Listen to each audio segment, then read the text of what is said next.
We're going to continue to be talking about social media content because content is just so very important to social media. Some of the material that I use for this presentation I borrowed from Daniel Tay, who's a content strategist at PickAchart. So first off, you really want to be organized for your ideas. If you are borrowing things, and we all do that, you can have a place where you can keep these ideas. And sometimes people call this a swipe file. I like to quote the British author Somerset Maugham, who said, "Steal, but steal with dignity." Of course, we all borrow things from each other and from unknown people. And at some point in this class, we'll talk about some of the legalities about intellectual property. But I think it's fair to say that we do get great ideas from looking at content from other places. So if you like to use just the simple bookmark when you find things on the web, there's a number of different tools. These are just a few of them. I personally use Digo, and I have also used Delicious for a long time. And both of these really act like social networks because they have contacts and you can share content with others. So these are the bookmarking tools that you might want to consider using. Also, you can just create a document that you can call your swipe file or your great ideas file or your cool designs file or whatever, and just create it in Google Docs. That way you can always access it no matter what device you're using. One of the things you'll want to do is just simply look at what other people are doing, particularly in terms of the content that they are writing. So if you're finding sources of good content and there are things like 50 ways to do something, well, just do 60 ways to do something or 100 ways to do something. Another thing are some lists that get out of date, for example. So if you can update that list yourself, that makes good content for you.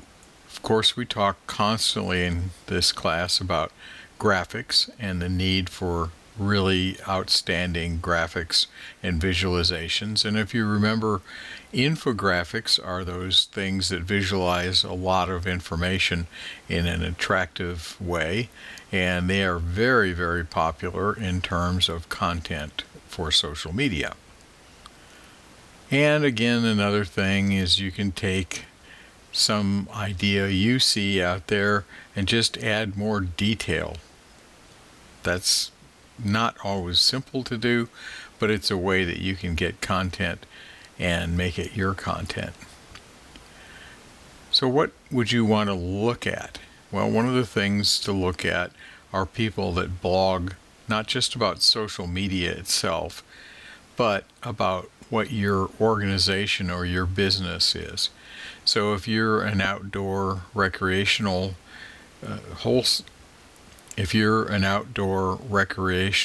store, for example, then you'll want to read blogs about people that are doing outdoor recreation.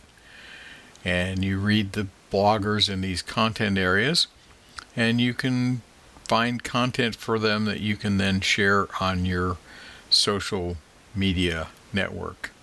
And there's one recommendation is BuzzSumo, which is just blogs, and you search by keywords and you'll find blogs that are related to your particular topic area.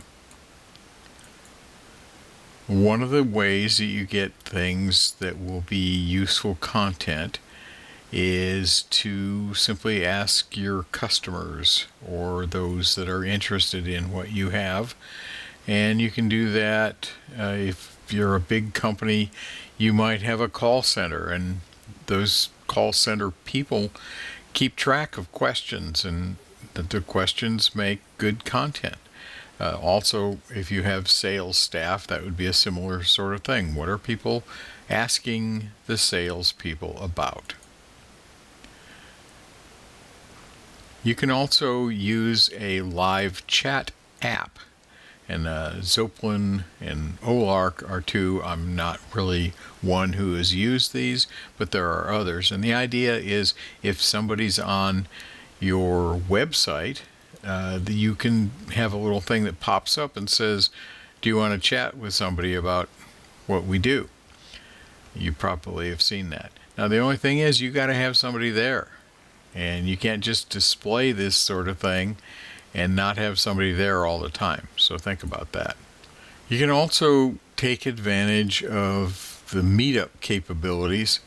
And Facebook, you can create groups, and other social media tools have things to let people get together in a face-to-face fashion. Now, that isn't necessarily going to be in the exact same time and space, but it can be a way to get your community, your users, your followers to engage with each other. And as they do that, you're going to get some feedback and you're going to get some ideas for content. You can always do a better job of answering questions if you know in advance what those questions are likely to be. And then you can create a short script. And what this means is that anybody in your organization can use those scripted answers. You should also listen to the others that are actually in the same space you are in terms of what your business or organization is. And part of that is to participate in professional groups. And again, if you're in the outdoor recreation thing, if you go into LinkedIn and search the groups there, you will find all kinds of groups about outdoor recreation. Outdoor recreation in Tennessee, outdoor recreation on the ocean, outdoor recreation with winter sports. You can join those groups, and then you will find out from those groups who is involved, and you can use your channels that you developed. LinkedIn is probably the best one of these for a professional growth. That means that you will be better at what you do. There are also a number of other question and answer sites. And the thing is, if you just review those sites, you might find some content ideas that you can take that question and on your Facebook page, for example, say people on Quora asked about this. Well, this is my answer to this. So there's some content for you. You should consider reaching out to interview rock stars that are in your industry. If you were a startup, a rock star would be Elon Musk, who started the Tesla company. If you were into design, Johnny Ive is the guy that worked for Steve Jobs at Apple and designed a lot of the cool stuff that came out of there. The point I'm trying to make is that if you're looking for ideas, don't hesitate to look to the very most known people in those ideas. In particular with social media, it's not that big a deal to send them a tweet or a Facebook message, and they might reach out to you, or at least have somebody in their organization reach back to you. Whatever you do in terms of content, you really should be authentic. You can tell your story. You can tell how you got there, how you started your company. People love that kind of thing. Just be real. And it's not an ego trip to do this kind of thing. In fact, people really want to know this, and they also want to know why you are doing your business. Okay, so here are some ideas, because content in social media is a volume business. You have to keep pushing out stuff all the time. And so if you can do things that will help you speed up your content production, these are good things. And so some of these ideas come from one of my favorite sites, which is called Social Media Examiner.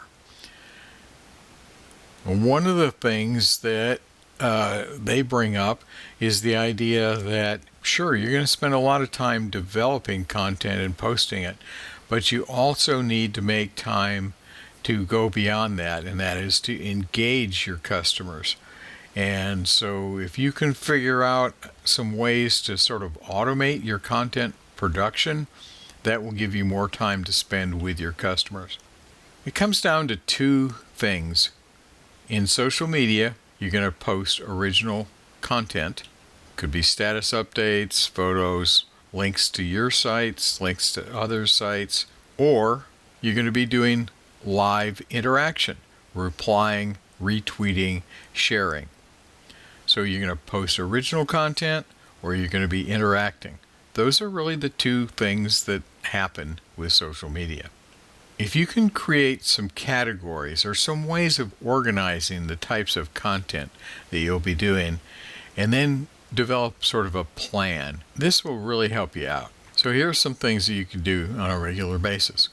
If you have your own content elsewhere on your website, on a blog that you do, on a podcast series that you do, these are all things that you're doing in one format, but you can use your social media channels to create update links, and that'll actually create more traffic on those sites as well.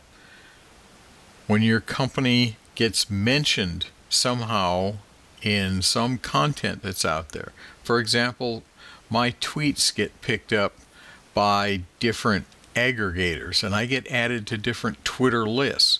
So when that happens, I like to tweet out, thanks to so-and-so for adding me to their Twitter list on educational technology.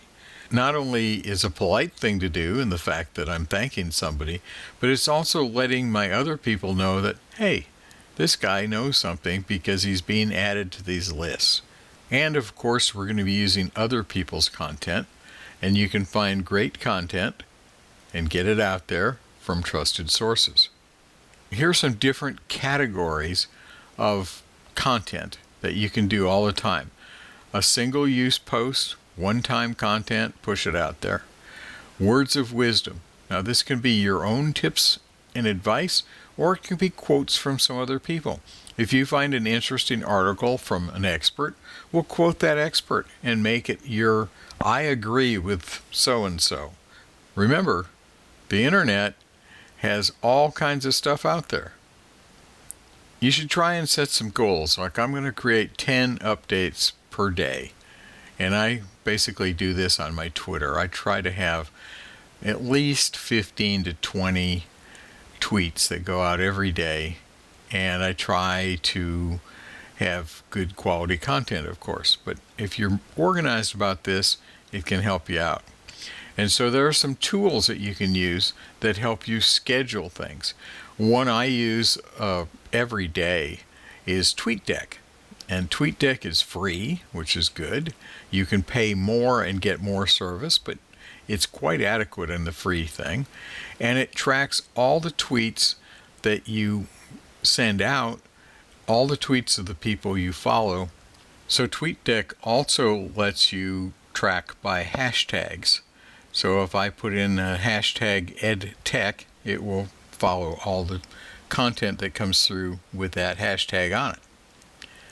Scheduling is a big deal. So I can go into Tweetdeck and I can tell it specifically when I want that tweet to go out. And I can do it days in advance if I want. It also lets me track every time I'm mentioned or I'm liked or somebody retweets my content. Because sometimes I will save that myself as a like. Sometimes I will thank the people for mentioning me and other forms of interactivity. So Tweetdeck lets you manage all of that. And this is a view of Tweetdeck. So over here on the left, you'll see where I have some scheduled tweets ready to go out. And then over in this notifications area, this is where people are following me or they're sending me a direct message that they're happy to connect with me. Here's another one that's following me. And then this is my tweets that are going out. So this is just 3 of the columns. You can set up other columns. You can have a column that's for the hashtag kind of thing. And there's another column over here on the left that's my feed of all the stuff coming through. Another tool that is similar to TweetDeck, it is free in a limited sense, is Hootsuite. It's used by many people, and it's very powerful. I have used Hootsuite, but currently I am not. I am using TweetDeck, and I am using Buffer. And Buffer is free. It has some really nice analytics with it, and it allows me to do scheduling. Now, it just lets me do 10 updates in advance. So when one of the tweets goes out, I can add another. But it's a very good tool. And between Buffer and TweetDeck, it lets me manage all of my Twitter. Now, Buffer is not just about Twitter, though. You can see this check over here. It says that I'm using Twitter right now. I also use Buffer for LinkedIn. I have never really used Buffer for Facebook. There are some other things you can add here. But this shows you that I have 4 posts in my queue right here. And so here's the next one that's going out, and here's the one after that. And you can set the times. And I used to set it for times between 1 and 4 o'clock because I had done some analysis and that looked like a good time. But currently I'm using this feature that Buffer does where it says you can use their best judgment, and they will pre-select times that are best for your content. So that's what I'm doing now. I've been trying that. There are other social media tools that you can explore. I'm not personally familiar with them. Here's a couple of them. When you are scheduling, this gives you time to set aside for just being there to check on live things that are happening so that you can immediately interact with people that are following you. Now, it's obviously very difficult to be there 24 hours a day, and that's why big companies hire social media companies that are basically just doing that. It's really important, though, when you do get notifications or even likes, it's really nice to respond to those. So finally, think about creating more time for live interactions. Remember, we have the 2 kinds of tweets, the content tweets that just go out there, and then the interaction. Use categories to help guide your engagement, and create some kind of a system for keeping the content that you want and the sources of content you want, and that will help you out.